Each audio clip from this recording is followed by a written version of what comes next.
Hello. Okay, this should be good. So this is the postcard from Haifa Bay. Clearly, the illustration is of the Ottoman period. So by Ottoman period, obviously, many of you have seen a lot of my tours on the Holy Land, and you're familiar. Also, many of you are from Israel or are familiar with Jewish history. So, but anyway, let me just remind you that from 1517 to 1917, the land of Israel, and actually a far bigger territory, was conquered, occupied, and controlled by the Ottoman Empire.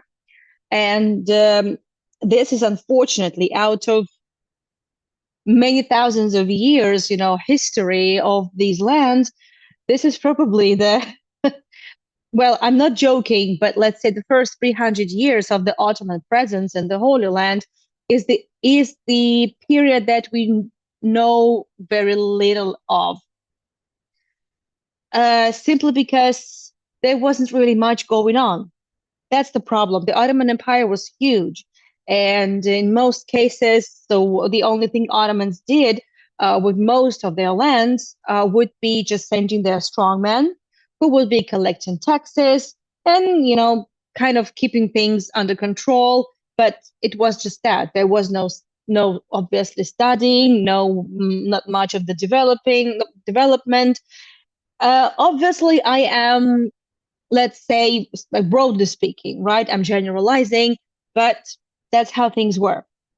And for a long time, the world simply forgot, ever since the Crusaders and the Crusades, well, let's say, finished in early 1200s. Everything finished with regard with the Crusaders. So the last Crusaders were ousted from the coastal plain, and it was it. So this land was under the Mamluks. So the second Muslim period started, and then the Mamluks would be ousted by the Ottomans, which is the continuation of the second Muslim period. That's just how we do it in the historiography in the periods.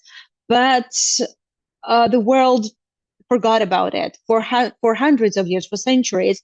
And then the Egyptian campaign and the Jaffa campaign of Napoleon, well, in Jaffa he won, right? In Jaffa he managed to defeat the Ottoman army in like 3 days and drown Jaffa in blood, which is now part of Tel Aviv, right?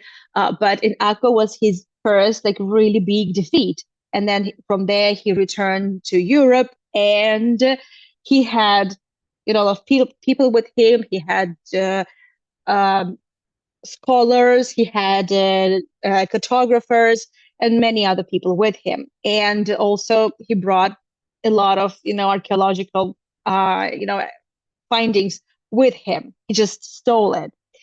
And this is when the world went crazy about Egypt and about the Middle East as well in general. And then little by little, the interest started growing. And then after the Crimean War, in which the Ottomans managed to win only with the help of the Europeans, Americans, and the English and the French, not Americans, the English and the French, the Ottomans realized that they had to pay back, and they opened the pilgrimage. They allowed the pilgrimage, like a big scale. And what we see is basically the Haifa Bay. It's a beautiful place. Well, this is the north of Israel, unlike, let's say, the central Israel. It's green, it's mountains. Um, it's a very, I would say, very, Israel is a tiny country of the size of a New Jersey, right? Like that's what we keep saying, because this is how you can really understand how small the country is, but it has so much, it's so diverse. And this is very different from, let's say, the central and the southern parts of the country. But it was also one of the most underdeveloped territories, just because, well, Haifa was quite far from Jerusalem. Jaffa, which is Tel Aviv now, it had a very, for thousands of years, it had a port. Haifa was so far, and well, there wasn't really much going on there. Even some of the trade routes would normally be passing, well, like bypassing, the big parts of that territory. But anyway, it just happened so that in 1868, um, a group of, well, let's say, uh, Germans, Lutherans from Swabia came ashore. They were on the way from Damascus. They came with their belongings, they came with their families, and they badly, really, really badly wanted to go to Jerusalem. But because they were coming from Damascus, which is way up north from Israel, they decided to get off their boats and dock their boats in Haifa. And plus, they were advised that, well, maybe, just maybe, at that point, let's say, it only was just a couple of years after the Ottomans officially allowed the purchase of lands by foreign nationals. They were advised to settle as close as possible to their ships, not go deep into the country, and that's exactly what they did. And it was, well, they just followed the recommendation, and they thought, okay, maybe a year or two later we would move closer to Jerusalem, and this is when we will start our new lives in the Holy Land. Well, they stayed for way more than a couple of years, actually. And they were one of the, I would say, uh, well, catalyzers and one of the major contributors to the development of Haifa. And in this not very good quality illustration, you can see already a very different scenery. You can see a lot of houses. You can see a big settlement on the same Haifa base, basically the same territory. So Haifa, within several decades, managed to grow, and well, it's now already the third biggest city in Israel, and it's also a diverse city in terms of its population. It has many things to share, but we are focusing obviously now on the history of German colony.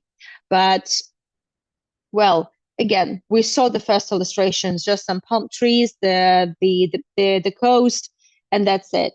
So several decades, this the Germans who called themselves Templars. Do not confuse them with the Knights of the Temple, with the Crusaders, right? So the German Templars were industrious. They came with a mission not to proselytize, not to spread Christianity among Jewish or Muslim population, because the first Europeans that came in the 1850s, well, even before the full-scale pilgrimage, were Protestants, English Protestants, and they came with a very different reason to proselytize, to convert the local population to Christianity. These Germans didn't do that. They had another mission. So they were waiting for the arrival of Messiah, and for them, Messiah was Jesus, obviously. And those were several dozens of families. They were well guided by the two people,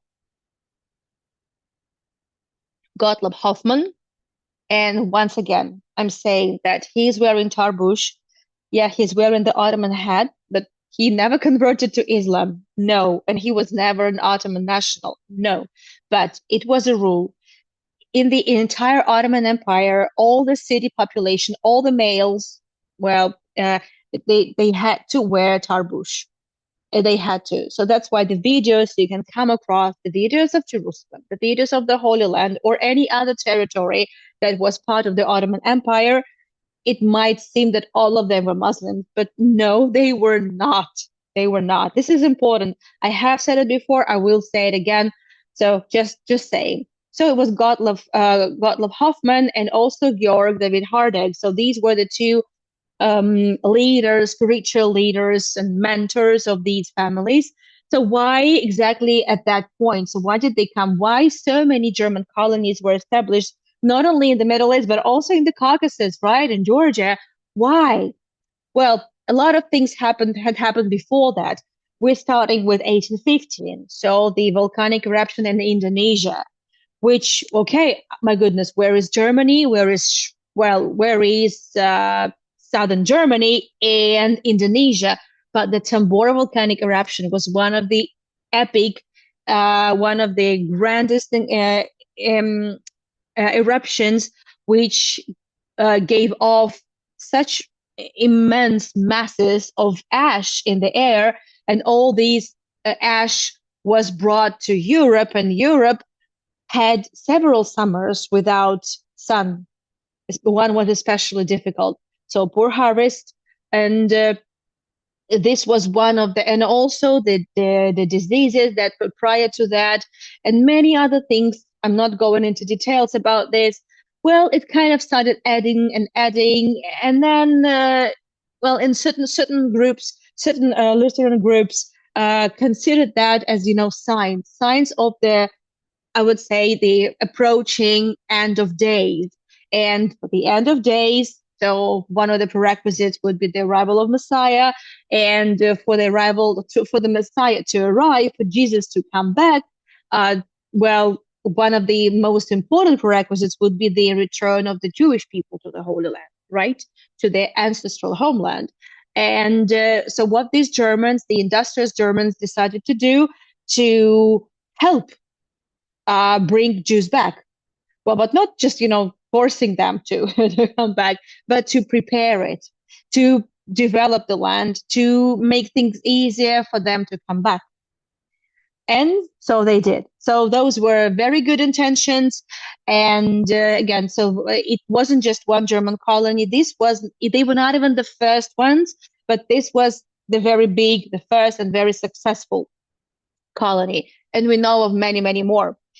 And not all of them have survived, let's say, to the same condition as Jaffa or this one. And it wasn't only Germans, it was also Americans. We know of the American colonies. We know of the American colony in Jerusalem. We know of the American colony in Jaffa, which didn't last long, unfortunately. So they came and they started developing Haifa. And they contributed immensely. So they managed to build a small village. And the same street we still have, and we are going to walk along. We are going to walk along this street now, in the center of Haifa, in the so-called low city, Ir Tahtit, because Haifa is located on also the big part of the city out in the mountains. So it's so the lowest part is the oldest, obviously, because it's closer to water, and this is where the life was. However, the Ottoman settlements and the ancient settlements will be far from water for the sake of safety, right? Security even. But things changed in the 19th century. And well, at the moment you find yourself there, you can see, okay, this is something very different. I also like it how if behind the buildings of the former German colony, you see the grain bank. But this is a modern building. This is like 20th century, second half of the 20th century, the big grain bank. But I actually find it incredible because you know what? So these Germans also developed significantly revamped and modernized the agriculture, and the entire country contributed from it, and the future state of Israel would also contribute from it. So I think it's actually a good idea to place the grain bank here in the German colony. Well, it's technically not the territory of German colony, but it's very close. Um, Unfortunately, there is no really the fully fledged museum of the American colony, but the entire street is a museum in this or that way. These houses are occupied by different businesses, or in this case, it's the Aroma coffee shop, a very nice one. And it used to belong, well, all of these houses used to belong to one particular family, sometimes two families. And also they had their businesses there, their workshops, their stores, and so on. Well, so these people, these Germans, they didn't come alone. They came with their families. They came with their knowledge, with their expertise, with their experience. And again, they came they were hardworking. Templars believed that hard work was the best way to atone for the sins and to serve God. And they brought their industries with them. Plus, they came to develop such an underdeveloped territory. So, of course, they brought everything with them. Well, this is, for example, in this very house used to be for some time a concrete manufacturer because they desperately needed construction materials, and the Ottomans didn't have that. The Ottomans would have never really done anything like this. So it was not this land was not a priority for them at all. And so in every house would either have some some lines from Psalms, from the Testament, or for example this one. So this house was built in 1893, but the house before that used to have this concrete factory. Obviously we can't expect, well, some of these Germans would leave for Jerusalem. Some would go to the American German colony, and it wasn't, I would say, still it wasn't frozen in time. Obviously, new buildings would be constructed because imagine when they came right away in 1868, they didn't. Well, they couldn't really build within one night a house like this. Obviously not. So in this regard, so we were the house is called like the helping stone, the stone of help, the Ebenezer. That's from the first book of Samuel. Whenever I can, I will provide the translations or some explanations.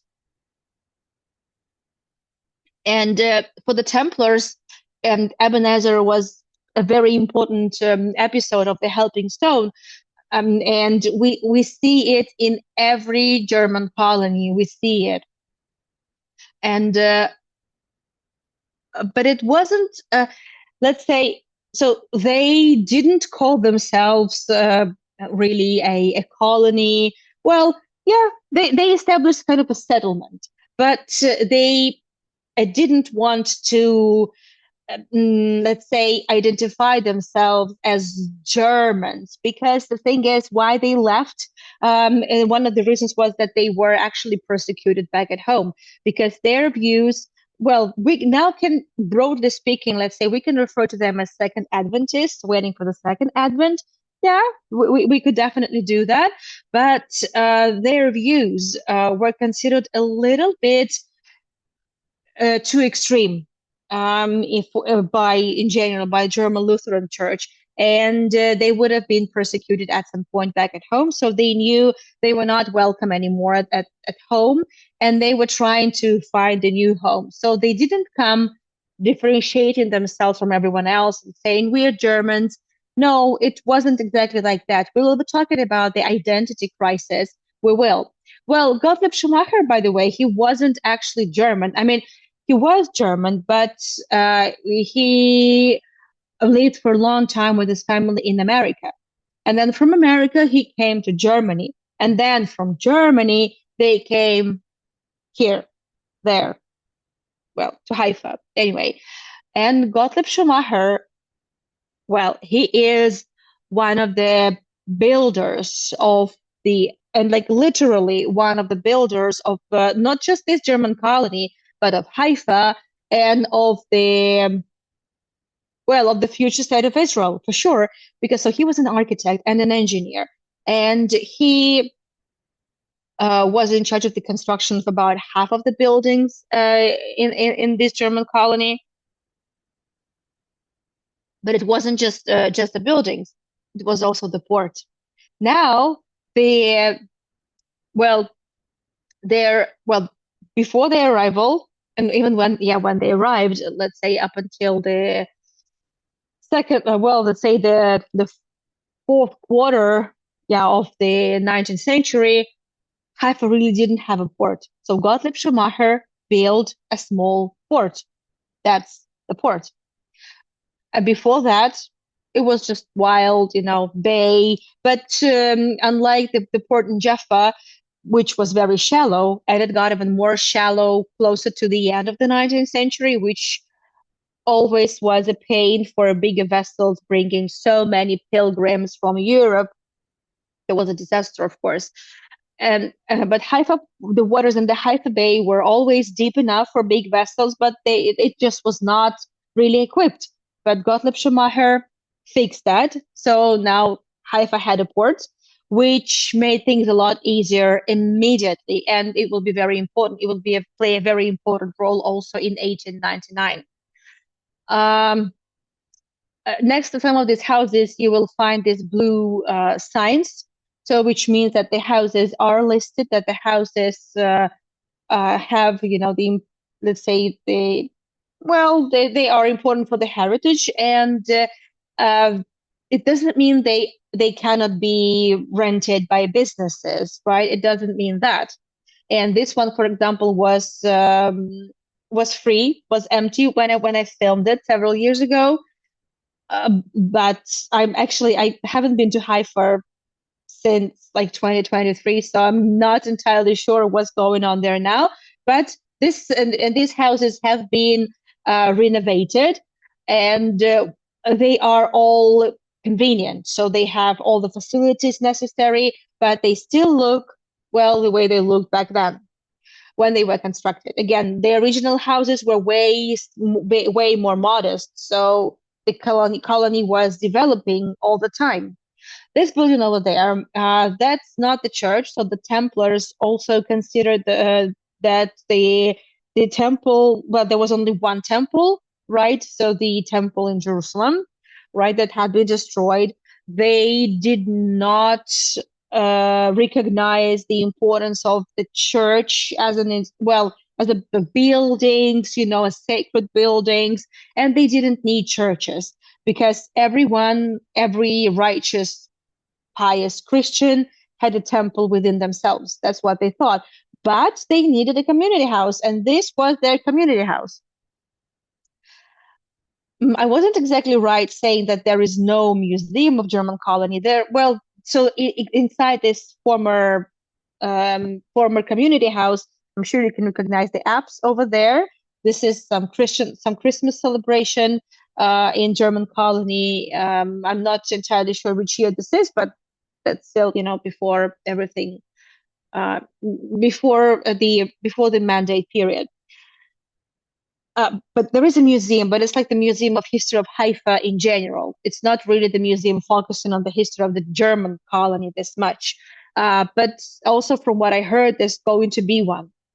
Well, it's like the information center that has some more history in there. But we'll see. I definitely need to go back again and definitely going to find out something more for us for the upcoming tours, for sure. Anyway, yeah, so this is also a lot of photographs are found in open access. The descendants of those members of the German colonies across the Middle East eventually found themselves in Australia after the Second World War. And there is a big website, there is a big community, and these photos are in open access. So I'm not, I don't have any exclusive access to anything, whatsoever.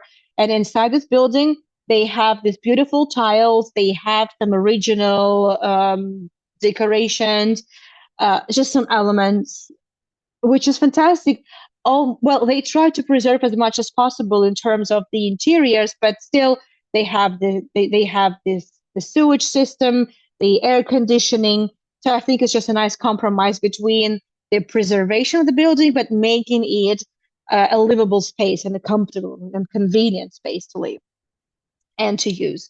And yeah, well, this area looks really great now. It's upscale, it's nice, it's modern, it's comfortable. But some 30, 40 years ago, it was just slums, totally neglected. And that was the fate of all the German colonies. We've spoken about it with regards to the American German colony and how it was basically saved by a family couple.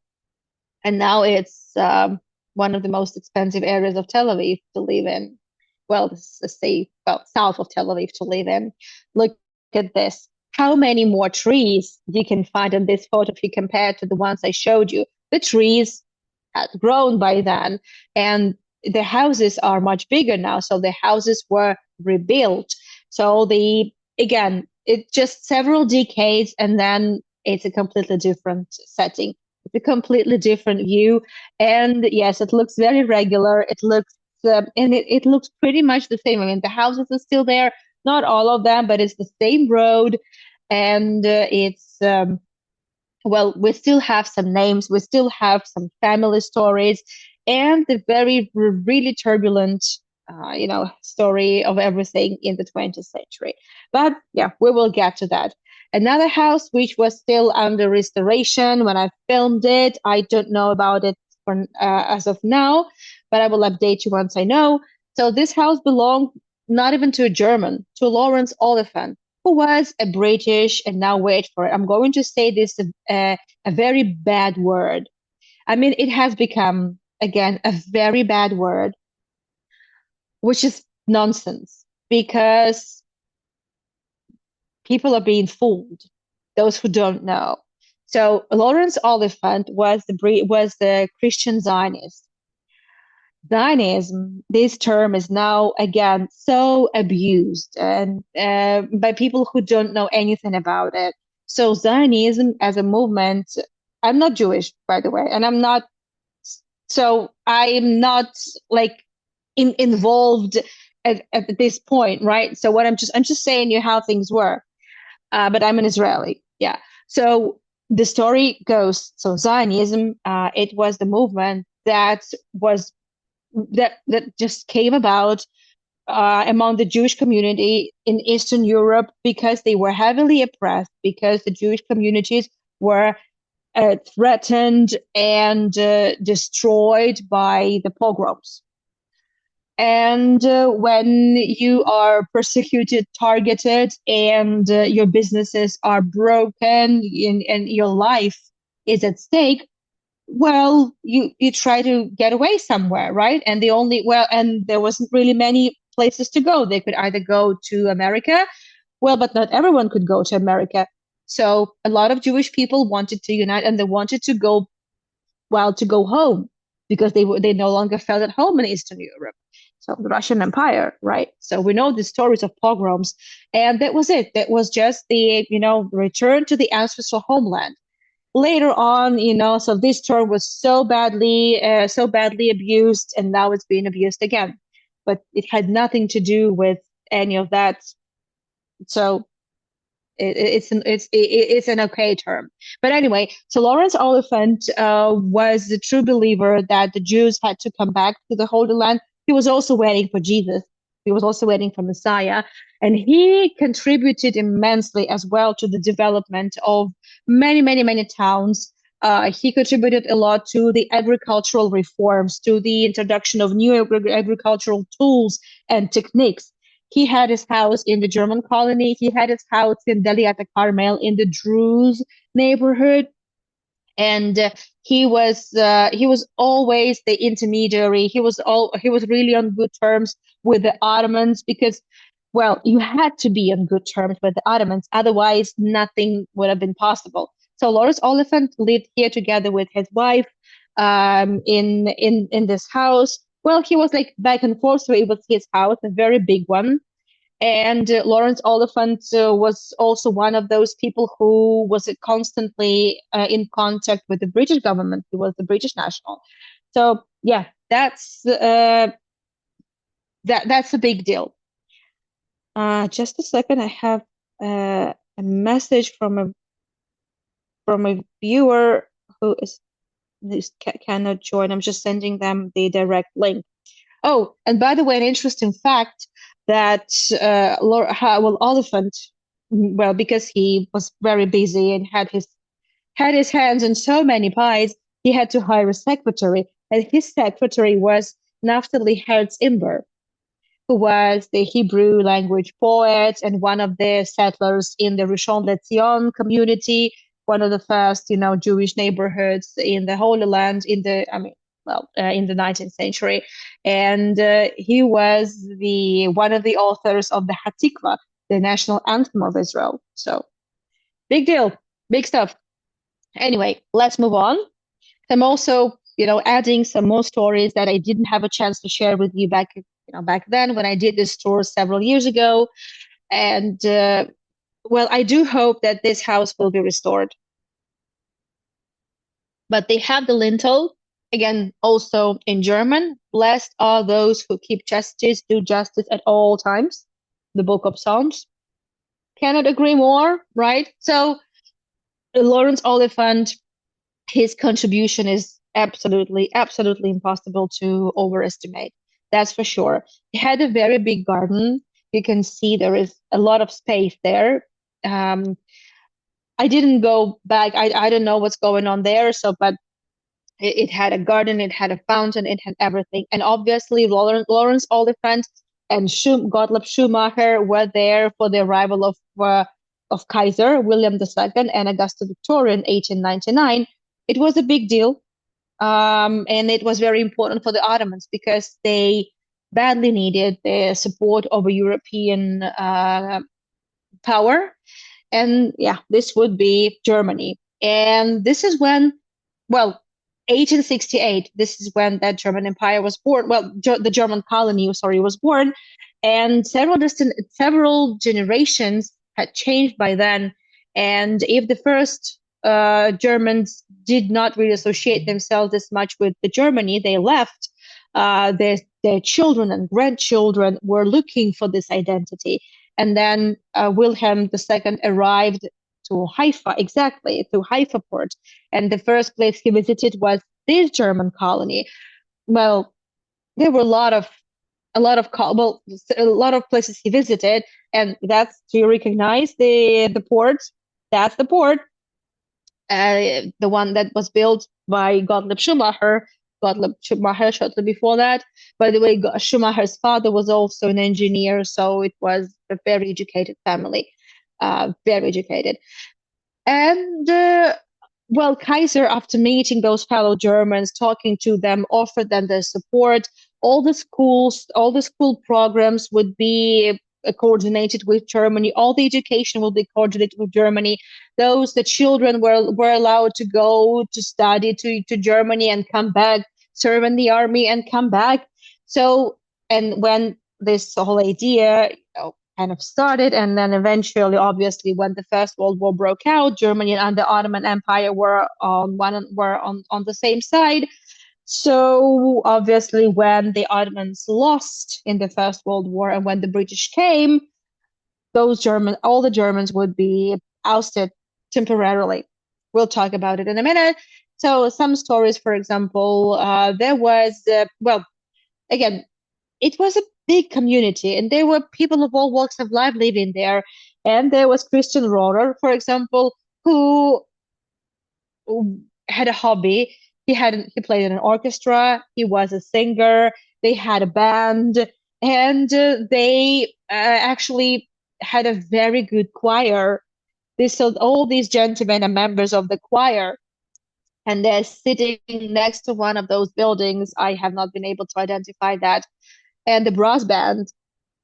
So these are the photos. Maybe these are even the same men. I'm not sure, but clearly this photo is a little older than the second one. So they had a choir, they had a brass band, they like jazz, they like dancing, they had a lot of dancing parties, and also those Germans, they knew how to have fun. In several colonies, for example, they had bowling alleys, they had pubs here in this German colony. Well, not in the colony per se, but because of the fertile soil in the mountains, they even were able to plant grapes and they established a winery. They had a big restaurant by the port. And apart from that, they also developed the entire industry for the pilgrims because this land had nothing to offer to the pilgrims. So no hotels, no restaurants, no stores, no hospitals, nothing. And the Germans, they had created all of it. They also, well, I will tell you about one family that arranged all the transportation.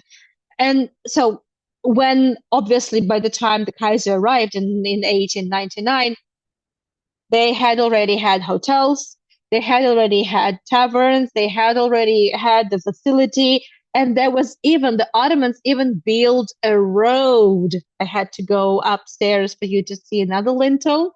Like this house, the abode of our bodies, so let Lord your spirit be the dwelling place of our bodies. So, oh, well, yeah, you got the point. So the Ottomans, for the arrival of Kaiser, they had to build roads. They had to, well, they didn't build them just like the Romans did. Yeah, they didn't. We'll talk about what we see ahead of us shortly, but many of you remember from my tours, well, there was a, a lot of things that had to be done, and they did. And you know what? So a lot of these German businesses employed, well, they hired a lot of locals, a lot of locals. The house of Georg Soss, another lintel over there. I am not, no, it's not a bell. I was thinking maybe that was the bell. No, it's not. It's just, the light. So you did all the help that happened before and after.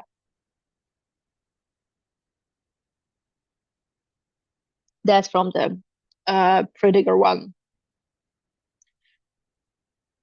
There used to be a lot of, there are a lot of Airbnbs. I stayed in one guest house specifically just to be able to see what it's like inside. So this is the family of Schuss. So the Schuss family, well, they arranged transportation from Haifa to Jerusalem because nobody wanted to see Haifa. No, everyone wanted to see Jerusalem. The same works for teleport for Jaffa. Nobody wanted to see Jaffa. People wanted to see Jerusalem. So the Shaw's family, they built several carriages, and then they arranged the transportation, coordinated the transportation with the Ottomans, and they had the dragoman. So the dragoman were the translators, and they would arrange the safe delivery of the pilgrims from Haifa after a sleepover, to Jerusalem. So they did all that. And also, they had gardens, they had farms, and a lot of Ottomans worked for them and they were paid for it. But it wasn't just that, it was also the exchange of experience. And a lot of changes were introduced by Germans because they had an experience in agriculture. For example, the Ottomans were absolutely shocked when they were told by the Germans that chicken droppings were actually good fertilizers. Well, the hotels hired local women to do the laundry for them. And well, the how shall I put it? And they were paid for it, and they couldn't care less whether they hired like Muslims or Jews or other Christians. No, they didn't care. So nobody really cared about these religious differences or whatever. No, people were. I don't mean to say people worked for the common cause, and well, obviously, well, it's not like that. It's not that nice and fluffy, but but it's true. And maybe this is the reason why Haifa, up until this day, is one of the most, I would say, tolerant cities. It has very mixed population. There are a lot of Arabs, a lot of Muslims, a lot of Christian Arabs living in Haifa. Schools, theaters, so everything is done in both languages. There are a lot of joint projects. Again, I don't mean to sugarcoat anything. It's not about that. But it's one of the reasons why this happened is just also because of the big port. So there was no time for these differences. It was not about politics. It's just about, come on, earn the money, get the cargo, load it, unload it, sell it, and you get the money. But maybe this is one of the reasons. Well, maybe. The Appinger Hotel, that's exactly the hotel where the Kaiser stayed with his wife and his entourage. It's still a hotel. And yeah, sorry for the glare. And it's not where I stayed. No, I couldn't.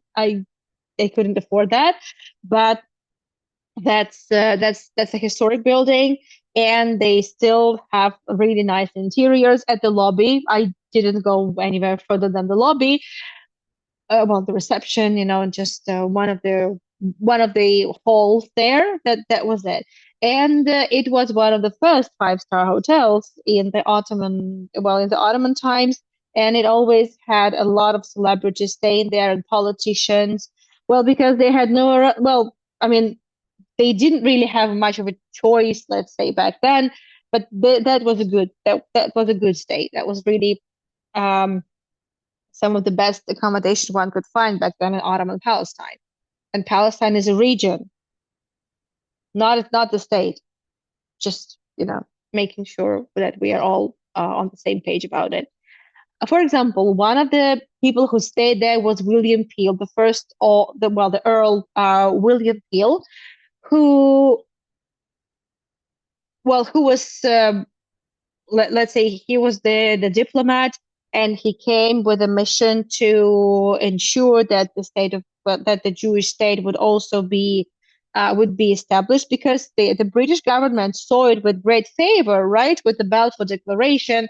So they did say it openly that that the British mandate would be establishing the Jewish state, and they wanted to make sure it would be there would be the two states, the Arab state and the Jewish state, would be existing together in peace.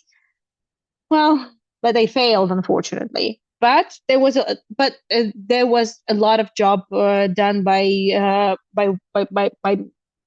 Peel. He did a good job, but just not good enough. So I was allowed by the girl at the reception to film a little bit of the hall.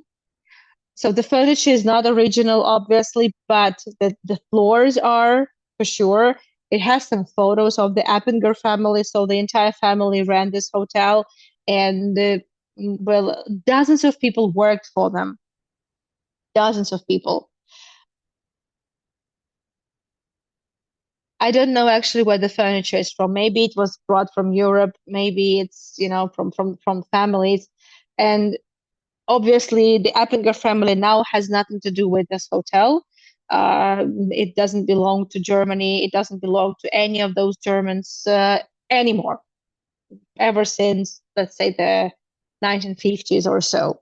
Just some old photographs of the hotel, looking not really bad, right? So all these photos were everywhere in the hall. So I just took photo of them and found them also in a good resolution on the website of the hotel, the Colony Hotel. That's simply it. It has some artworks. It's really nice and cozy and very expensive. Um, and the tiles. And the similar tiles design you can find in every house, and not just in this German colony, but also across the colonies, everywhere in the country, because they had the same suppliers. We know of several families that produced the construction materials, the decoration materials, and so on and so forth. So, the First World War, Germany and the Ottomans lose. The British came. They oust the Germans, and Germans are in internment camps, mainly in Egypt. And in 1925-ish, they come back. They come back and they see that their beautiful gardens, their beautiful houses had been neglected. Something was broken, something was destroyed, something that was not would not be able to repair, and they had to start everything. Well, not all over again, but a lot of work had to be done. They were not happy about it. This is when the Germans realized they were not happy. They were angry with the British government, but for a long time they didn't know what to do. Plus, Germany in general, and they were still connected with Germany, was in a terrible state after the First World War. The country was bankrupt. The people were uh, down in the dumps because of the economic situation and this inflation and the stagnation.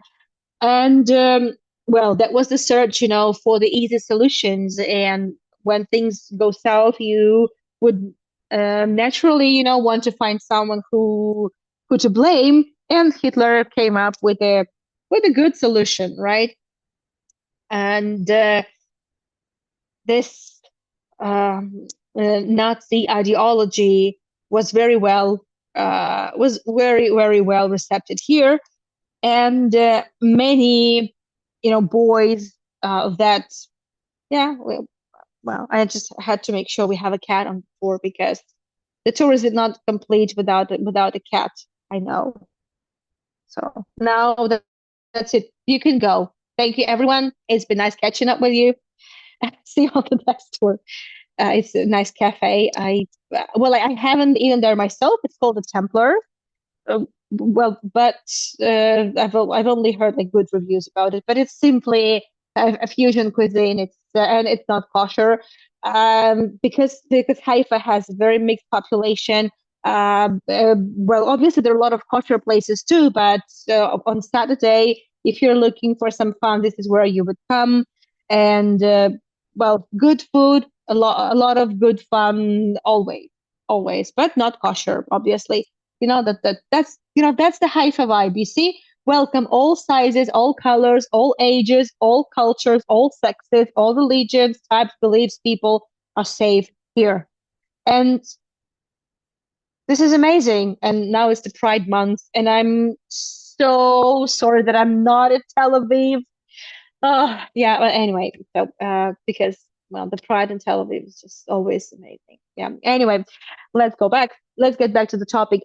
Well, back then, the German colony was not a place where all religions and nations were safe.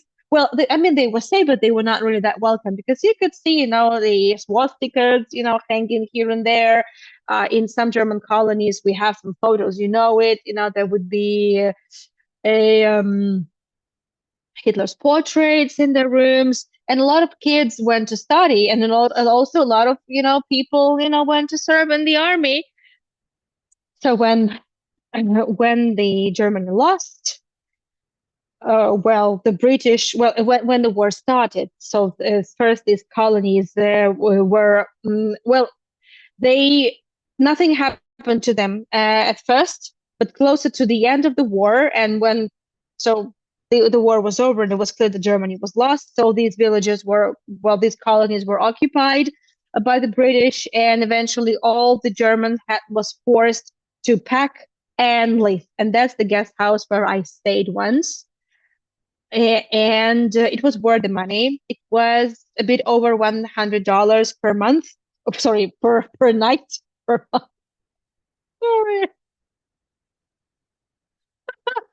Sorry, per night. Per night.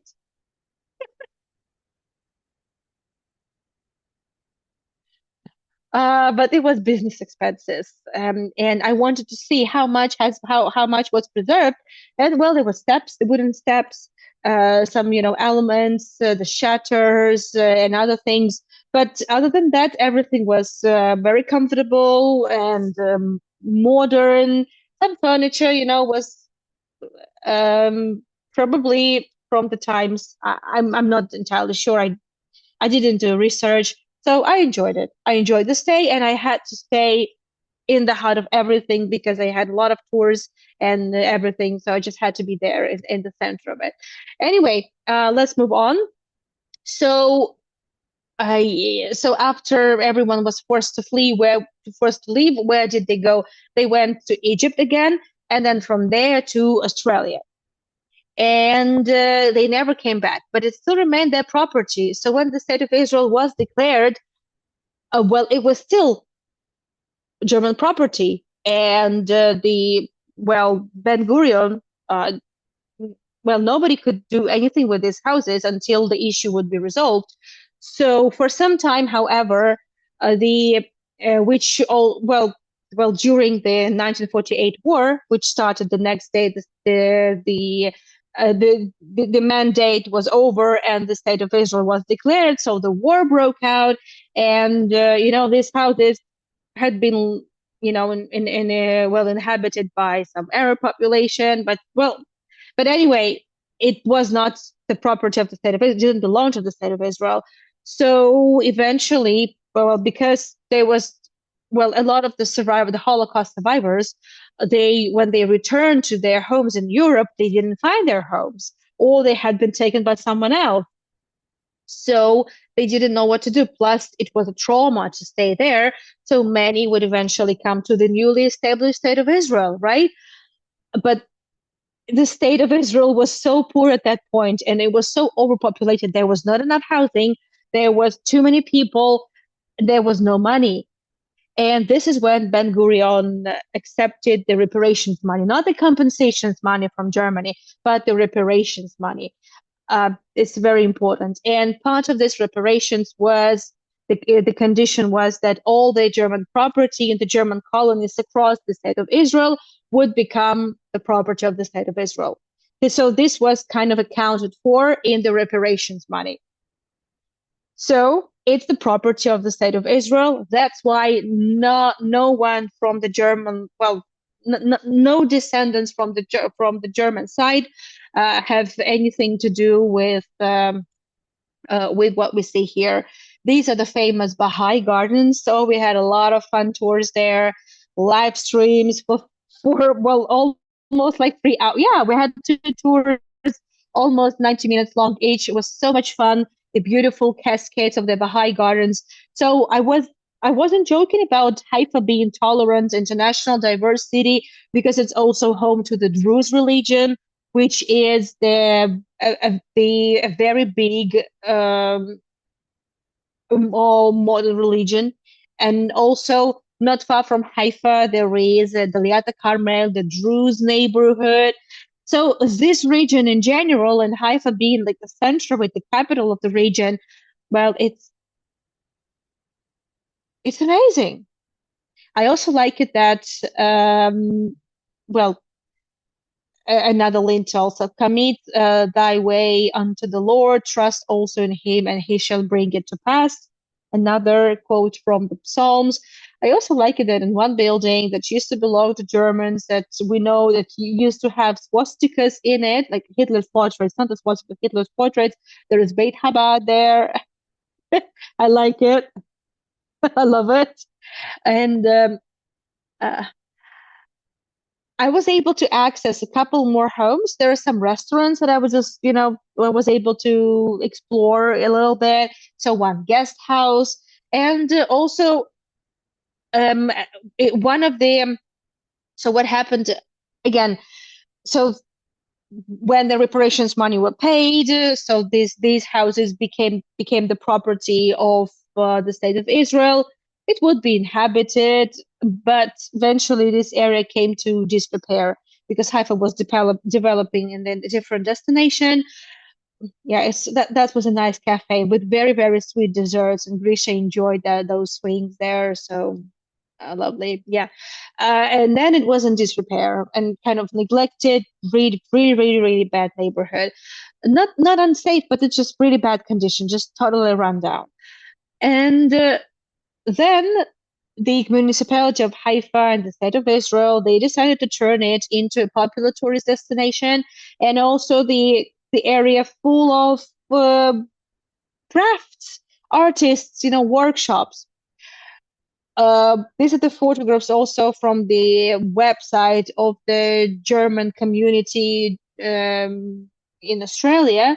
Obviously, there were schools, and we're looking at the buildings of the school. There was a school for girls, there was a school for boys, and well, there was also a hospital, but a little bit further down the road, not in the German colony proper, but there were also family doctors that lived in the same houses. So there were several doctors. They just lived in these houses. So, well, very big community, very well, highly educated, and well, I just try to focus, let's say, on the positive things. I just I just try to focus, on of how this community contributed to the development of the land, and they indeed invested a lot into it, and this is true. So because well, because it would be exactly well, the let's say um, Gottlieb Schumacher and or Lawrence Oliphant, they raised the question of the necessity of the construction of the railroad, of the development of the infrastructure and the transport system for everyone in the whole of land. They even contacted the Moses Montefiore for this purpose, but eventually, the Ottomans were not really forthcoming at that point. We're talking 1870s. So a couple of years of since the Germany had been established, and they're already talking about the construction of the railroad. So that's the approach, you see? That's the approach. I know we are overrunning, but I really want to take it to this house, which is a hotel, actually your luxury luxury rooms. Trust me, this is not luxury. Luxury was across the road in the Appinger Hotel. But you know, that's the attitude. But they have some original interior elements, well, such as tiles, the steps, and the vibe in general. So I, uh, I don't mind. I don't mind it. But we're going to wrap it up shortly. So just please, just give it a little bit, several more minutes, and then we're through. What was I talking about? Oh yeah. So at that point, it didn't come through. So this idea of the railroad construction, but just about 15 years, 17 years later, they would get down to the construction of the railroad because the Ottomans realized it was absolutely necessary to build the railroad to connect Jaffa port with Jerusalem, and then later on also Haifa with Jerusalem. Because eventually, so when the British came, they turned the small Schumachers built port into a very big one, very big port. And this was the main naval base for the Mandate forces in the Middle East. And later on, in the after the Mandate period, when the State of Israel was established, eventually the Haifa port became very big and fully functioning. And then later on, the Ashdod port was constructed in the south part of Israel, and now it's the main port. It's like the main cargo port. Also, some cruises come to the port, and it's also through the Ashdod port. Gaza flotilla was deported back to where they came from, and so Haifa port is now a lot less functioning. It's mostly for cruise ships. It's mostly for travel for travelers for passenger fleet, and the Ashdod port is mostly for commercial, for cargo, for all these things. And Jaffa port is just mainly for contemplation and eating ice cream and some small trips, yacht trips, just that. So in this building there is the office of the mail, Israeli mail, and yeah, so some supermarkets, some stores, a hotel, some Airbnbs, or like the guest houses that I had. So on the one hand, it's a kind of a museum in the open air museum. On the other hand, it's still modern. It's comfortable, but you know what? This is where I would escape to when I was terribly homesick because you know it's very different from where I come from, and a lot of Olims like myself, well, they can relate. They can relate. And also, for many Israelis, it's just a very nice getaway, especially on Shabbat when there's nothing open in their area. And I'm just sharing some photos. I like this photo very much. So um, that's the illustration of what I was talking about. So Germans and Ottomans, working together, employing camels, of course, and um, welcoming pilgrims from all over the world. That's how it worked. Yeah, so I think this is basically it.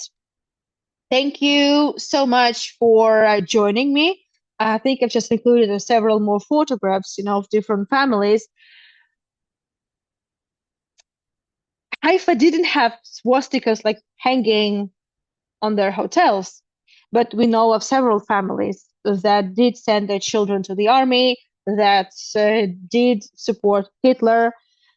Was there any, let's say, violence towards the Jewish population? Not that I know of. I assume it just simply boiled down to identifying themselves with Germans and just following I would say the policy that that country adopted. I think that's just what it was. But anyway, so could the British do anything about it? Yes, they could, but they had far bigger problems, such as maintaining the peace between the Jewish and the Muslim and Arab population. But yeah, so this photograph, yeah, speaks for itself. That was in Jerusalem. So in Jerusalem, well, we had this tour a week ago. That recording is still available on my YouTube channel. So there it was they were very verbal. They were very obvious about the support of the Hitler's regime. And this is the photograph of the camp in Egypt where these families were forced to go. Well, yeah, that's simply it. And so this is one of the ships in the Haifa port. Um, there is a lot. There's I did a tour also a couple of years ago, and yeah, so these are those German families. I did this tour several years ago when so we also explored the British, well, let's say the British heritage in Haifa because it was the center, well, a big center of the British fleet and the British army. Not only there, obviously, also Jerusalem, also Jaffa, but one of them. And it was interesting to see the British houses, so let's say the British buildings that were built in this European slash Ottoman style. That's yeah, just a very interesting part of the history. Okay, and again, because of this convergence, like of a mixture of different periods, different mindsets, religions across, you know, regardless, or beyond borders, regardless of the geography. I love it. I find it absolutely fascinating. So thank you so much for joining me. Let me know if you have any questions. And in the meantime, so I'm going to share with you the link. So two more tours are coming your way tonight. In 20 minutes from now, Misha and I will be talking about well, Soviet literature, and we're going to see some films as usual, things like that. And also, as I said, I am determined to take it to all the German colonies I have been to. So I have some tours already put up for the upcoming weekend. So next time we are exploring just one more colony. That's the colony in Sarona, Tel Aviv. And also in a week, well, in 2 weeks from now, I'm taking you to the German colonies in Georgia. Well, I'm just sharing everything here on the chat. The chat is still open. Thank you, Sharon. See you later as well. Thank you. Thank you so much. Was it were these colonies similar across, let's say, Russian Empire, the Caucasus, and the Holy Land? Well, they were different, but they all had the same reasons. They all had the same reasons, and they were really well driven by religion. And that was not about proselytizing. That was, just being there for the arrival of Messiah. Unfortunately, the German colonies in the Caucasus were not really meant to be because those Germans were on their way to, well, to Ararat, which was in Armenia back then, but that never happened. Thank you, Maria. Thank you so much. Thank you, everyone. And I would appreciate your support. You can either send a PayPal donation, you could buy me a coffee, and many other tours of Haifa that I have done over these years can be found in the secret link available to my sponsors. And there are a lot of tours, also live tours, which are always different. Also, a lot of celebrations that were, well, this very important celebration in Haifa. Well, we were there for the Festival of the Three Religions. And that was incredible. So that was very special. So you can find it, on that playlist with about thousands of tour recordings. And yes, happy Pride Month, everyone. Thank you so much. And I will see you in 20 minutes from now. And then also for the Tower of David Museum tour. Thank you so much and bye bye.